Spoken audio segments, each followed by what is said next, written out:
Bismillahirrahmanirrahim. Assalamualaikum warahmatullahi wabarakatuh. Baik, pada kesempatan kali ini saya ingin berbagi tentang software Management Manager. Software ini biasa saya gunakan untuk menampung ide-ide yang akan saya tulis. Misalnya saja saya ingin menulis laporan penelitian atau menulis artikel. Itu awalnya itu saya mulai dengan membuat peta konsep. Jadi Management Manager ini salah satu software untuk membuat peta konsep. Software ini sangat membantu menampung ide-ide yang ada di dalam yang kita pikirkan, yang ada dalam otak kita. Jadi jika tidak dituangkan dalam peta konsep, nanti takutnya ide-ide kita itu akan hilang begitu saja. Nah, baik, saya mulai. Pertama, kita pilih new, kemudian kita pilih salah satu gaya yang akan atau style yang akan kita gunakan. Saya menggunakan yang right map. Nah, nanti modelnya seperti ini. Kemudian kita create. Nah, di sini kita tuliskan judul. Misalnya judul artikel saya itu tentang kesulitan dan belajar matematika siswa sekolah dasar.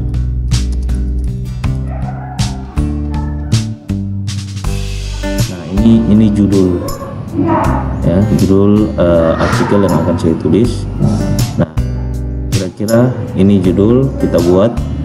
Nah, dalam artikel itu kan ada beberapa bagian, misalnya sini pendahuluan, terus ada juga metode,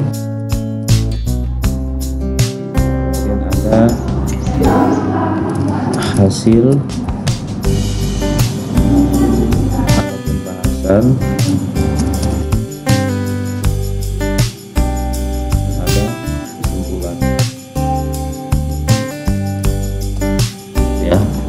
Nah, biasanya saya itu fokus yang menjadi prioritas itu di pendahuluan, sehingga di pendahuluan ini kemudian bagian pendahuluan ini misalnya saya buat ini paragraf pertama. Satu paragraf pertama itu misalnya saya mau bicara tentang apa, misalnya saya ternyata mau bicara tentang pendidikan. Nah, terus kaitannya, jadi usahakan satu paragraf itu satu ide pokok, sehingga ya, pembaca itu tidak tidak terkaget-kaget, tidak lompat-lompat. Jadi usahakan pembaca itu ketika membaca tulisan kita itu seperti dengan bukan gitu ya. Terus paragraf kedua, misalnya setelah saya berbicara tentang pendidikan, saya berbicara tentang penilaian dalam pendidikan ya. Saya telah berbicara tentang penilaian dalam pendidikan. Saya berbicara tentang misalnya kesulitan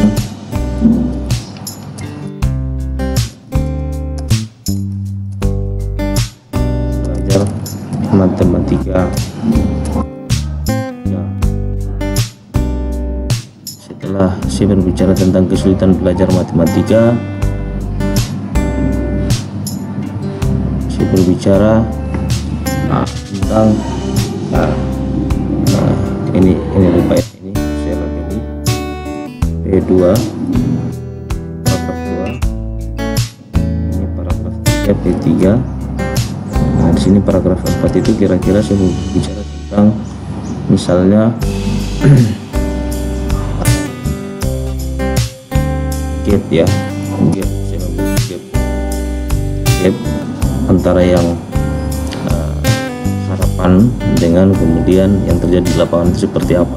Ini saya membuat kekosongan untuk kemudian artikel saya ini bisa diterima. Jadi di sini poinnya di gap ini.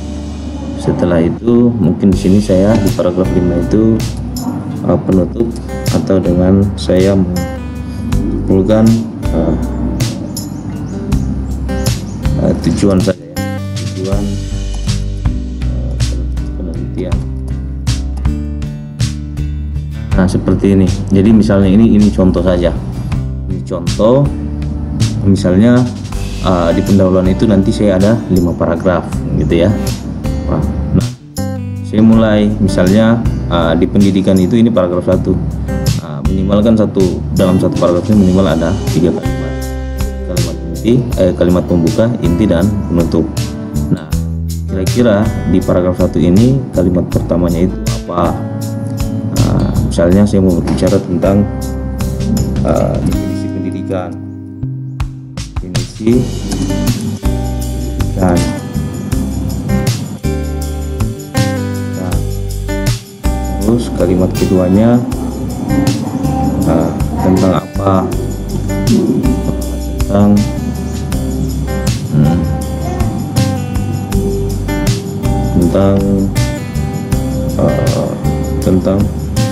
pendidikan. Setelah definisi pendidikan, kemudian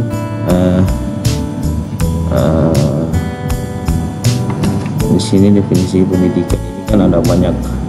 Nanti pokoknya di akhirnya nanti saya berbicara tentang kaitannya dengan penilaian pendidikan. Ya, nanti kalaupun kalimat ini ditutup dengan penilaian pendidikan, nah di paragraf kedua itu membahas tentang ini kalimat penutup di paragraf 1, sehingga ketika pembaca itu membaca dia ngalir gitu, tidak putus. Jadi semacam semacam jalan cerita ya, suatu jalan cerita yang terus-menerus mengalir. Begitupun di paragraf kedua dan seterusnya sampai dengan di tujuan penelitian. Nah, ketika ini sudah selesai, maka kita bisa menambahkan yang mana menjadi prioritas. Misalnya di sini menjadi prioritas pertama saya, maka di sini saya berikan informasi bahwa ini adalah prioritas pertama yang harus diselesaikan. Jadi ini tanda satu ini berarti prioritas. Nah, setelah itu prioritas, kemudian ini bagaimana statusnya? Statusnya ini kira-kira dia juga, misalnya kita anggap ini prioritas juga. Ini prioritas kedua. Ini prioritas ketiga. Ya, mana bagusnya menurut kita? 4. Ini kelima. Nah, di sini juga kita bisa tambahkan statusnya bagaimana, berapa persen. Nah, misalnya di sini masih 0%. Ini juga masih 0%. Nah, dan seterusnya. Jadi kita bisa membuat hal-hal atau menambahkan hal-hal yang dapat membuat kita itu semakin tertarik untuk menulis atau tidak bosan ya. Biasanya tampilan-tampilan itu mempengaruhi juga kita untuk mau menulis. Ini seperti ini. Jadi ketika kita sudah buat seperti ini kan bisa memudahkan kita dalam bekerja. Jadi lebih terarah gitu, lebih tersistematis, tidak lari kiri kanan. Kita sudah punya mind mapping gitu, peta konsep cara kerja kita kan, workflow alur kerja.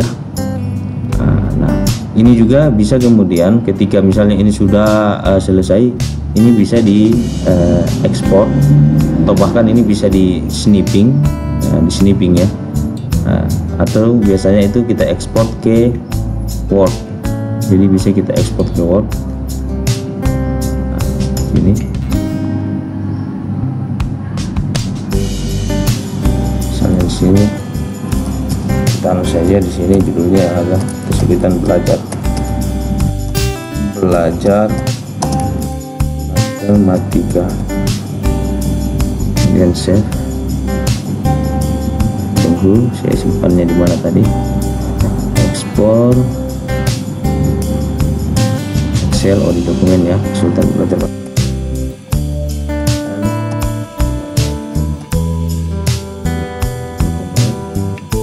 Ini kita bisa menggunakan numbering atau kita no numbering scheme. Nah, bisa misalnya kita no numbering ya, langsung ekspor.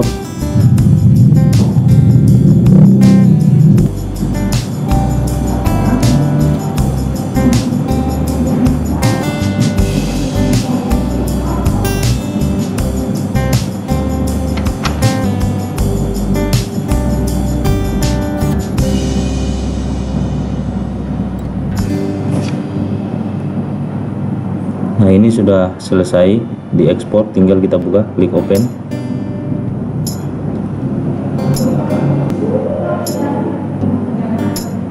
Nah, hasilnya itu seperti ini. Jadi kalau seperti tadi itu definisi pendidikan. Nah, kalau misalnya kita tambahkan kalimat itu, nanti di sini akan muncul kalimat. Nah, kalau sudah seperti ini kan kita tinggal seperti sambung kalimat saja. Tinggal mencari apa definisi pendidikan, kemudian menambahkan rujukan-rujukan. Jadi lebih memudahkan juga. Nah, ini hanya gambaran awal saja. Nanti insya Allah saya akan coba bahas lebih detail, termasuk bagaimana memanfaatkan ini relationship ini, hubungannya ya. Misalnya sini ini misalnya memiliki hubungan dengan penilaian pendidikan. Nah, ini bisa ditambah dilabeli misalnya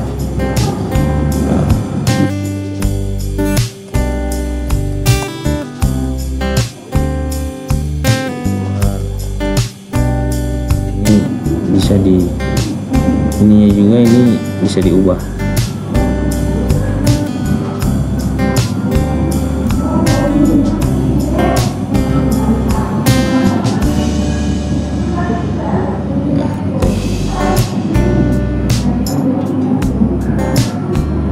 Bahkan ininya pun bisa diubah, misalnya bentuknya itu yang seperti ini. Jadi ya, nah ini kan kita bisa percantik